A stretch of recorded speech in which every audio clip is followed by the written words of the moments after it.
Liquor scam Vijayasai Reddy వ్యాఖ్యలపై Raj Kesireddy audio విడుదల చేశారు. విజయసాయి చరిత్రను నిజాలను త్వరలోనే బయటపెడతానని ఆయన అన్నారు.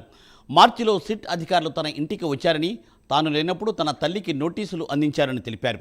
తనను విచారణకు హాజరు కావాలని ఆ నోటీసుల్లో పేర్కొన్నారని, నోటీసులపై 24 గంటల్లోనే స్పందించానని రాజ్ కేసిరెడ్డి అన్నారు.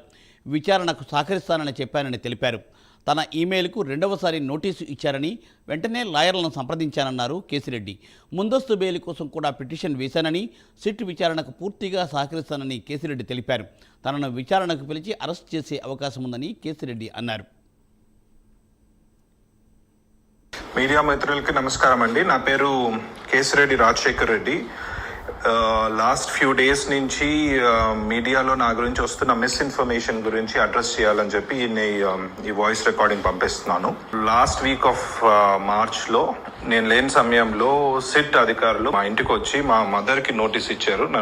నేను విట్నెస్ గా నోటీస్ ఇచ్చి నన్ను అటెండ్ కమ్మని చెప్పారు. Within 24 hours or so నేను ఇమీడియట్లీ వాళ్ళకి రెస్పాండ్ అయ్యి, సార్ మీరు నాకు నోటీస్ ఇచ్చారు, నేను I am more than willing to cooperate, నేను వస్తాను, బట్ నాకు ప్రైమరీలీ ఏదైనా బేసిక్ ఇన్ఫర్మేషన్ ఇవ్వండి, నన్ను ఎందుకు రమ్మంటున్నారు, ఏముంది, ఏమన్నా స్పెసిఫిక్ డాక్యుమెంటేషన్ ఏమన్నా తెమ్మంటారా, ఇంకేదన్నా నా గురించి ఏదైనా ఇన్ఫర్మేషన్ మీ దగ్గర ఉన్నది, ఎవరైనా చెప్పింది ఉందా, anything, give me some information so I can come prepared అని అడిగాను.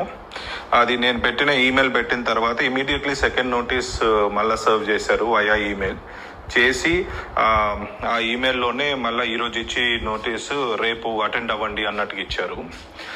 అప్పుడు I think then I started consulting my lawyers were very clearly ఏం కమ్యూనికేట్ చేశారంటే, వీళ్ళు మిమ్మల్ని విట్నెస్గా నోటీస్ ఇచ్చి మిమ్మల్ని అరెస్ట్ చేయాలని చూస్తూ ఉన్నారు. So what ever it is, మీరు కోర్టులో ప్రొటెక్షన్ తీసుకొని కోర్టులో లీగల్గా మీకున్న ఆప్షన్స్ అన్ని ఎగ్జాస్ట్ చేసిన తర్వాతనే నోటీస్కి అడ్రస్ చేయడం బెటర్ అని అన్నారు. సో వాళ్ళు పంపించిన నోటీస్ని ఆల్రెడీ మనం హైకోర్టులో ఛాలెంజ్ చేశాము. హైకోర్టు రీజనబుల్ టైం ఇచ్చి పిలవండి అని చెప్పింది. దాని మీద కూడా మళ్ళీ సుప్రీంకోర్టులో నడుస్తూ ఉంది. అది కాకుండా యాంటిసిపేటరీ బెయిల్ పిటిషన్ కూడా పెట్టున్నాము, where we have clearly told that I will more than willing to cooperate with the investigation. So it's just that I'm waiting to get some legal clarity before I can come there and attend. So ఇది నా legal positioning అండి, where I stand right now. ఇంకా తర్వాత వస్తే విజయసాయి రెడ్డి అనే వ్యక్తి నిన్న మాట్లాడిన మాటలు దాని గురించి కౌంటర్ ఇవ్వాలి అనే ఉద్దేశం కూడా ఉండింది.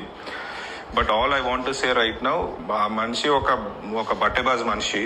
ఆయన గురించి ప్రస్తుతానికి I don't want to talk too much about it, because నా ఈ లీగల్ మ్యాటర్స్ అన్నిటికీ అయిన తర్వాత once I face the investigation, నేను మీడియా మొత్తం అందరినీ పిలుచుకొని ఈ బట్టెబాజ్ మనిషి గురించి మొత్తం ఆయన చరిత్ర అంతా తీసి అందరి ముందు పెడతాను. Absolutely have no qualms about it. అది జరుగుతుంది. మీడియా మిత్రులకి నమస్కారం అండి. నా పేరు Kesireddy Rajasekhar Reddy. Last few days నుంచి మీడియాలో నా గురించి వస్తున్న మిస్ఇన్ఫర్మేషన్ గురించి అడ్రస్ చేయాలని చెప్పి